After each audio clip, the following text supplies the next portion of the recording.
Welcome back, defenders. Unfortunately for Ukraine, this was a very difficult weekend. Russia launches mass attack on Kyiv and other Ukrainian cities for the second night in a row. And I think we're done. I think we are done talking about a ceasefire. The Russians have told the entire world, no, we don't want to stop this war. We don't want peace. And Donald Trump has given up. He got bored. The Russians told him no, and he has now given Putin permission to do whatever he wants. The Russians saved up their missiles the last couple weeks and launched this massive weekend attack. The Russians launched 9 Iskander ballistic missiles, 55 cruise missiles, 4 guided air missiles, and 298 Shahed drones. This was all across Ukraine, targeting civilian cities, civilian infrastructure. I can go through some of the headlines. Russia strikes Odessa port twice in 24 hours. Civilian death toll rises. Russia strikes global food lifeline in Ukraine, killing 2 civilians and injuring many others. The attack killed a 71-year-old man and a port employee. They're bombing the ports of Odessa to prevent Ukraine from getting their grain out to the world. This is about food insecurity and starving people just to cause chaos. Russia has plenty of food for themselves, so they don't care if Ukraine's grain exports get out to Africa and the Middle East. This was a 5-story residential building in Mykolaiv, destroyed by a single Russian Shahed drone. There's a video, I'll link it down below. But Putin wanted to send a message to the capital city. Kyiv suffers one of the war's heaviest Russian airstrikes, fires, injuries, destruction. Kyiv came under a massive air assault as Russian forces launched waves of Shahed drones and ballistic missiles. Authorities report casualties and significant damage. These are some of the pictures. This is a European capital city, entirely civilian, and Russia just enjoys blowing up apartment buildings. And this is about genocide. This is about killing as many people, civilians, as possible. Russia is packing their Shahed drones and missiles with metal fragments, shrapnel, so that when the drones strike, as many women and children are killed as possible. This is the motor for a $1 million ballistic missile landing in a children's park in the capital city of Kyiv. I can share with you some of these videos. This is what millions of Ukrainian civilians have to do almost every night, finding or taking shelter underground.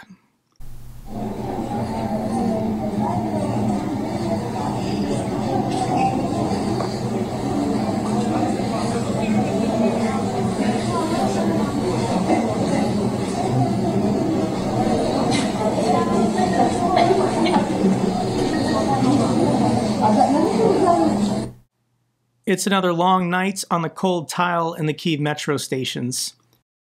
I want to share this video. This is of little Solomia. It's her 8th birthday in Kyiv, and she has to shelter in the bathtub with her mother, Ava. And this is what the mother wants to tell the world. Sonika have a birthday today. She's 8 right now, right? Yeah. And we started her birthday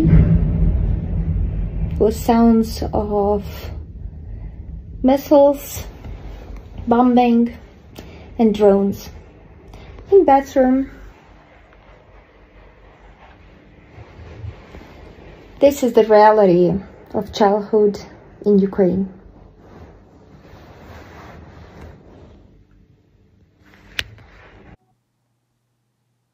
This little girl has been surviving 3.5 years of war in the capital city of Kyiv, almost every night. Here's the message from President Zelensky. Today, rescuers have been working in more than 30 Ukrainian cities and villages following Russia's massive strike. Wherever necessary, work continues. Our emergency services are on the ground, providing assistance and supporting the people. Thank you. Nearly 300 attack drones were launched by the Russians overnight, most of them Shaheds. In addition, almost 70 missiles of various types were fired, including ballistic ones. The targets were Kyiv and the region, as well as these other cities and regions. These were deliberate strikes on ordinary cities. Ordinary residential buildings were destroyed and damaged. In Kyiv, dormitories of the university's history department were hit. There were also strikes on enterprises. Tragically, people were killed, including children. My condolences. Each such terrorist Russian strike is a sufficient reason for new sanctions against Russia. Russia is dragging out this war and continues to kill every day. The world may go on a weekend break, but the war continues, regardless of the weekends and the weekdays. This cannot be ignored. Silence of America, silence of others around the world only encourages Putin. Without truly strong pressure on the Russian leadership, this brutality cannot be stopped. Sanctions will certainly help. Determination matters now, the determination of the United States, of European countries, and of all those around the world who seek peace. The world knows all the weaknesses of the Russian economy. The war can be stopped, but only through the necessary force of pressure on Russia. Putin must be forced to think not about launching missiles, but about ending the war. Why does Putin continue this war? And it's because Putin remains confident in Russia's ultimate victory in Ukraine. This is according to U.S. intelligence. This is what Putin probably told Donald Trump. You can't stop me. I'm going to win no matter what you do. Russia's war goal is to create a unified state, including Russia, Ukraine, Belarus. This isn't a conspiracy theory. This is what the Russians are saying. This is the Russian Defense Committee member, and there's a video, Viktor Sobolev. He's a member of the Russian State Duma Defense Committee. And I'm going to read for you his words. This is Russia's plan for Eastern Europe. I said many times the complete solution to the goals of the special military operation is the creation of a single union state of Russia, Ukraine, Belarus, the restoration of the Russian world within its natural borders. We are all Russians. Kyiv is the mother of Russian cities. Volodymyr the Great was Russian. Yuri Dolgorev was Russian. Yaroslav the Wise was Russian, and so on. Therefore, we must, of course, protect our Russian world. Otherwise, we may not be able to preserve the country.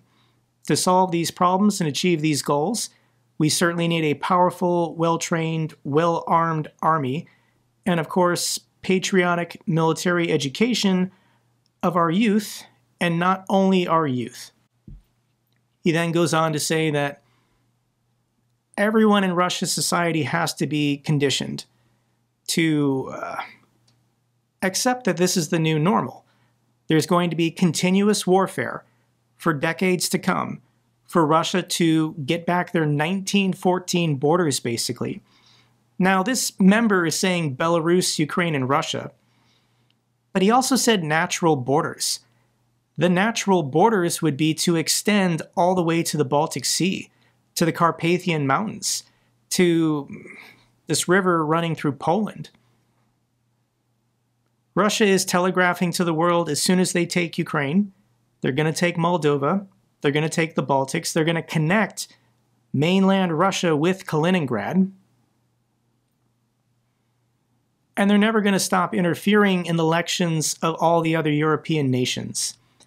So this is actually pretty interesting because they're not really talking about the rest of the Soviet Union's territory. This is in the Caucasus and Central Asia.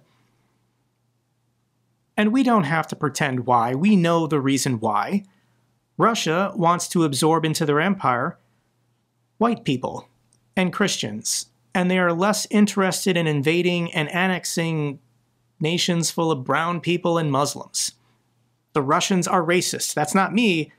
That's their opinion. In addition, in the Caucasus and Central Asia, this is more complicated.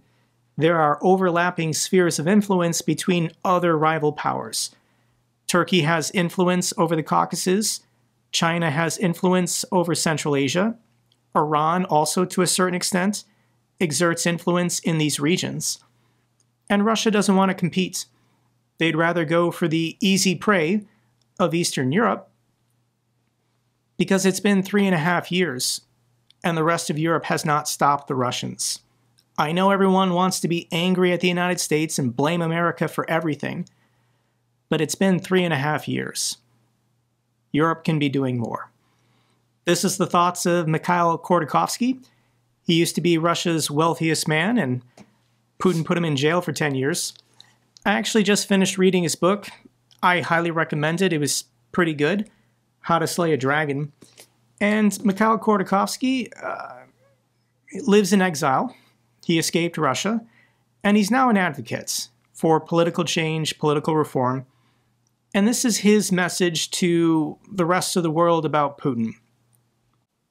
A lot of smart people have been thinking for 3 years how to resist Putin's war machine. And you know, I'm always fascinated when people refuse to accept the simple answer. Military force can only be countered by military force. That's it. Period. This is a fake quote. But maybe we can do something with balloons and flashlights? No, you can't do it with balloons and flashlights. Only with military force. But maybe somehow with flowers. You can't do it with flowers. Only with military force. Maybe we can do it with some super sanctions. We'll ban them from buying coats, ban them from buying Louis Vuitton bags. Maybe that's how we can stop the tanks. No, you can't stop those tanks that way. Tanks can only be stopped by military force. Sorry, I don't have another answer for you. That's it. This is what Garry Kasparov has been saying as well. So Russians living in exile know Putin the best. And for the last 3.5 years, they've been screaming, the only way you're going to stop Putin is with overwhelming military force. Yes, there was hope that Donald Trump would do something to stop the killing. 5,000 soldiers a week, he wouldn't shut up about it. It'd be nice if Donald Trump took action now that Putin has rejected peace and refused to agree to a ceasefire. But he doesn't want to do it. He's out. It must be understood that there is no non-military solution to Russia's aggression against Ukraine. Ukraine's victory will depend on a combination of superior firepower, technological advantage, deep strike capability, and strong sanctions pressure. The West is capable of providing all of this. What's needed is the political will. Ukraine is adapting. Ukraine has been holding on for 3.5 years, doing pretty well on the battlefield. Russia controls less of Ukraine today than they did 3 years ago because of the success of the Ukrainian military on the battlefield. And some Russians know this. Putin doesn't really understand it, but people in Russia's military understand how bad things are getting. This is the latest clip from Russia Media Monitor. Military expert disappoints warmongering hosts. This is the host of the panel. And this commentator is going to screw up and tell the truth how well Ukraine is doing on the battlefield. You regularly told us in this studio that we should not write off the Ukrainian army. Ukrainians are ready to fight and have the strength. Has your perception changed at all about the Ukrainian army's combat capabilities for a long war? This is then the guest. It was just more of a cautious prognosis. You know, I communicate with lots of people that are directly on the front lines. Honestly, the epithets that they use are not fit for TV. They say that the adversary made a quantum leap. As far as we can tell, some extremely powerful electronic warfare has arrived. Our drones used to easily fly 100 kilometers. Now they're being hindered. We have to rebuild the entire onboard systems of our units. Now they have a field air defense. Their drones stay in the air, shooting down our drones. There are now long-range drones of different types. Most importantly, their quantity has gone up a lot. Apparently they use the tactic where the young people go in only as drone operators with joysticks. It's convenient, Now there is a big wave of foreign gamers whom they've dragged to the front lines because they know how to fight. And the most frightening thing for us, where we need our own breakthrough, we already see the beginnings of using AI in a digital battlefield. A system analyzes our movements using multiple data points, notes any anomalies or patterns, and tells the commander. Most likely the Russians will attack at this stage. An experienced commander may notice this, but an inexperienced one is receiving this tip. We see that we are being outpaced in our actions. We just start to move and some action already happens. This means that the speed has greatly increased. NATO is helping our adversary. Google companies got into it. It's now becoming a big problem. Things have really changed in the last 12 months. Ukraine has better and more drone technology, better operators, and yes, I do think AI is being used for the first time to predict what the Russians are going to do. Look for patterns, look for weaknesses. Russia does daily attacks every day without really advancing, and this is a credit to Ukraine's defenses and their capabilities, which have drastically increased, especially in the last year. Ukraine's not defenseless. Ukraine is going to strike back. Russia launched their missiles and drones, but Ukraine responded.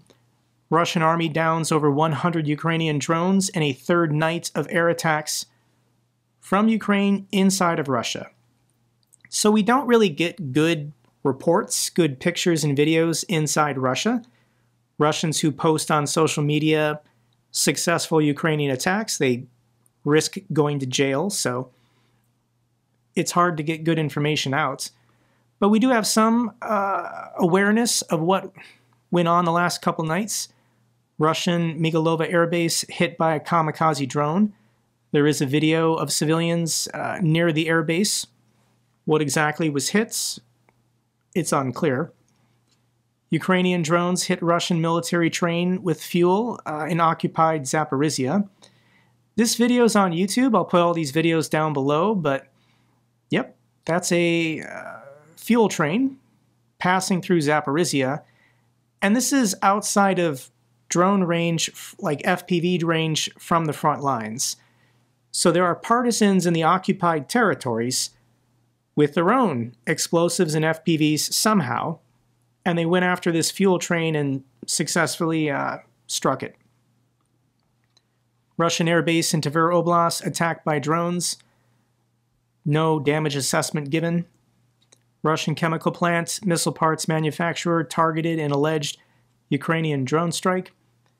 Ukrainian drones hit Russia's factory supplying batteries for bombs and missiles for the second night in a row. All of this adds up. It all makes a difference. But what is coming in the next couple of weeks, I do believe Russia is planning a major ground offensive either into Sumy or into Kharkiv. Now, the Russians are already technically in Sumy. They've grabbed a couple of these border villages, but we know it's going to happen. Russia is going to attack. They're going to take horrendous losses. They're only going to go about 5 kilometers deep and demand that Ukraine surrender. Or they're willing to lose more soldiers to go another 5 kilometers. What's Trump doing? Trump threatens 50% tariffs on Europe. Markets react in shock. Another day, another stupid tweets. It's not even worth reading. Trump is looking for a bribe. If there's anyone in Europe that wants to gift him a $400 million flying palace, Trump would be happy to probably roll back these tariffs.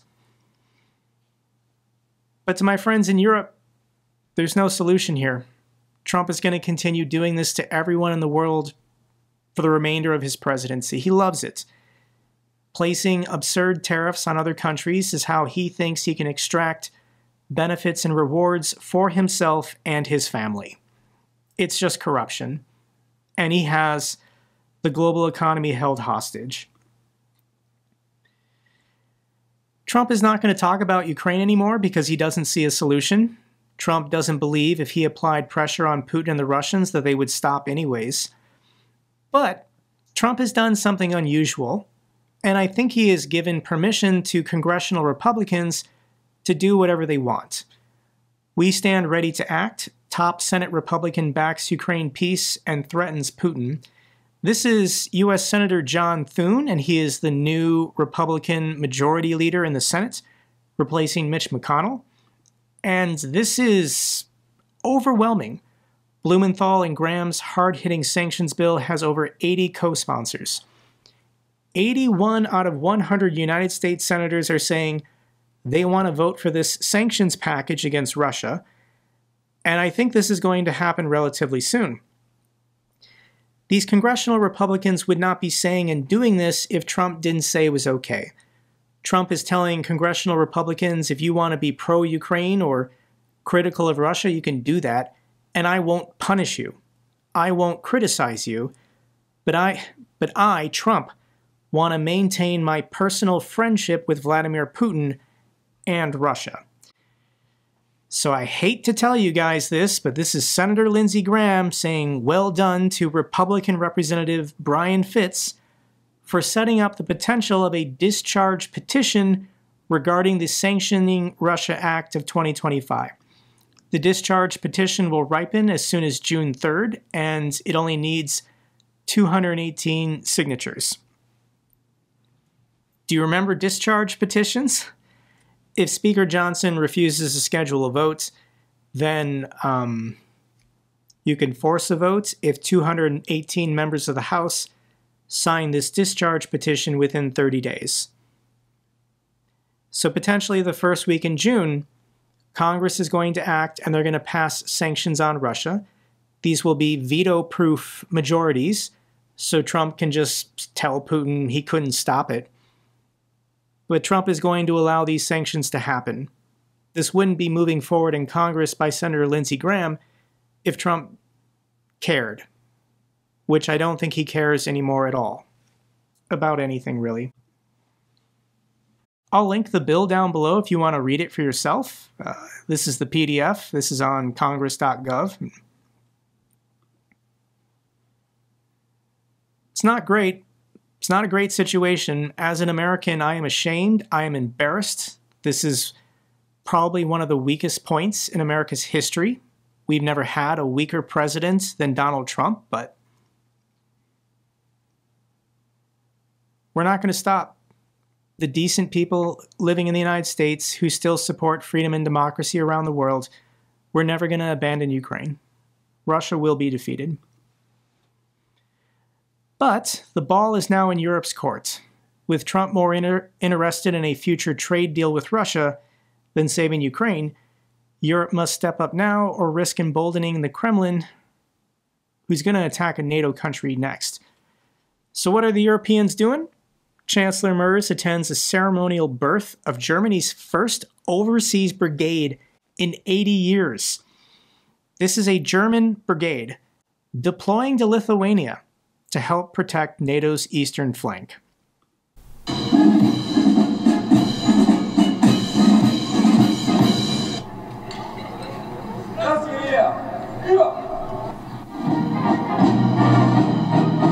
This is a historic moment for both of our countries, Lithuania and Germany. It is chosen, fought for, and defended. 80 years later, and the German military has returned to the Baltics. Obviously, they were invited this time. Donald Trump is determined to pull all U.S. forces out of Eastern Europe, and he's telling the Europeans to send their own troops. 5,000 is not going to win a war, but it's a deterrent.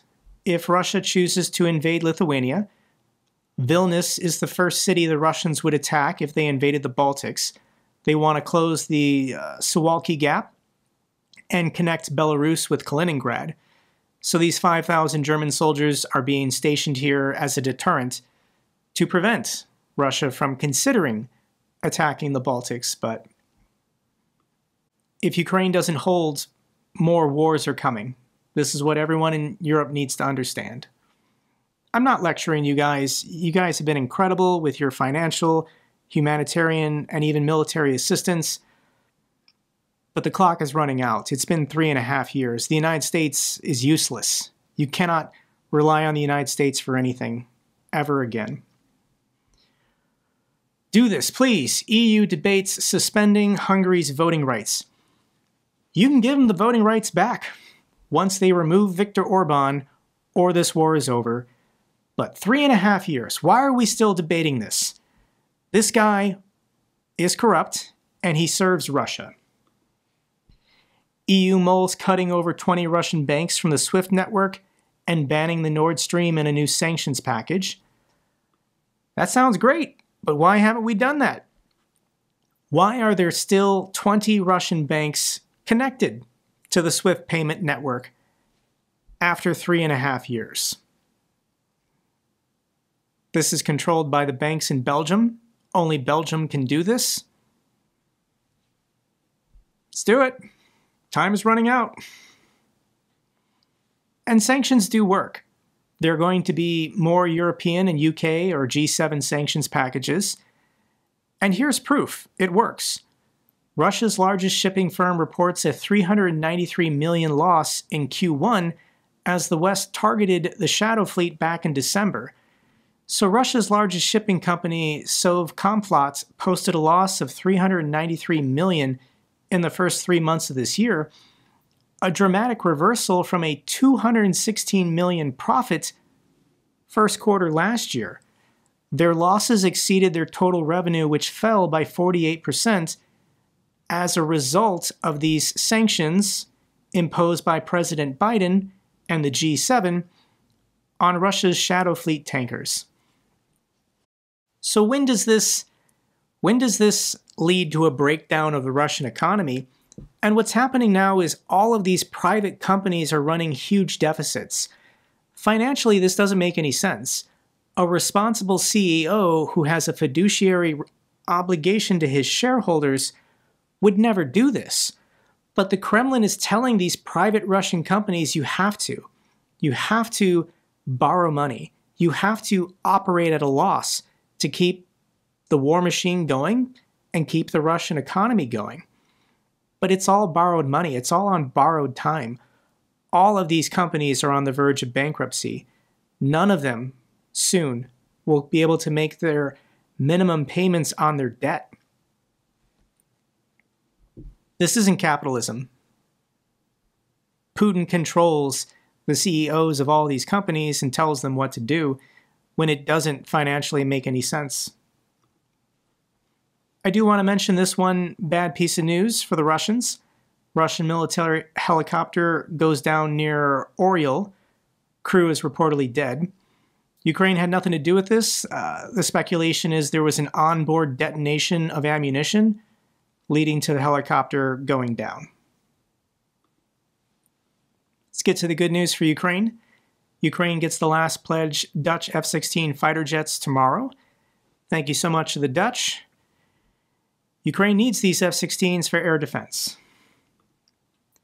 Ukraine and Russia swapped 390 prisoners in the first phase of the agreed exchange. In Istanbul, they agreed to a 1,000 for 1,000, but Russia was doing POW swaps anyways, so it's great to see these heroes come home, but I'm not giving Russia credit for anything. Let me play for you the clip of all of these defenders getting off the bus.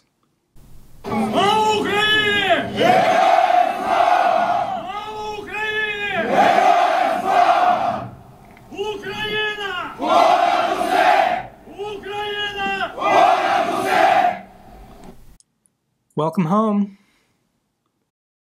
Final video I have for you guys is hero of Ukraine and friend of this channel, Roman. I shared a lot of Roman's clips back when he was defending Bakhmut at the end of 2022 and early 2023. Roman is doing just fine. He has had a long road to recovery for traumatic brain injuries on the front lines. And this is a video he made for my birthday. My birthday was 2 weeks ago, but he wanted to wish me a belated happy birthday. Jake Bro, my friend, It's Roman. I'm talking to you from liberated Izum city in Kharkivska Oblast. Happy birthday, my friend. Big hug from liberated part of Ukraine. Thank you very much for your birthday. I really appreciate that you was born in these tough times, and that you picked the right side in these battles, that you fight for freedom and democracy, you and your community. You're doing an amazing job. Here in Izum, I could see a lot of nato trucks signing, like JakeBroe's company, JakeBroe's community. It's so cool. Some of them looks okay, some of them half destroyed and with holes from bullet and enemies shelling. So you keep on helping, you and your community keep on helping for so many Ukrainian soldiers to keep on fighting and defend democracy on the battlefield. Thank you very much for that. And while we're here, just look at this place. This is so... I don't know, I'm speechless.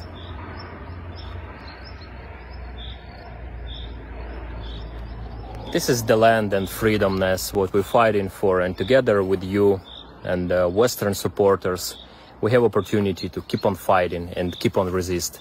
Thank you very much. Happy birthday, my friend. Slava Ukraini. That's all for this update video. Glory to Ukraine, glory to the heroes. If you found this video informative, give me a thumbs up. Best way to support the channel.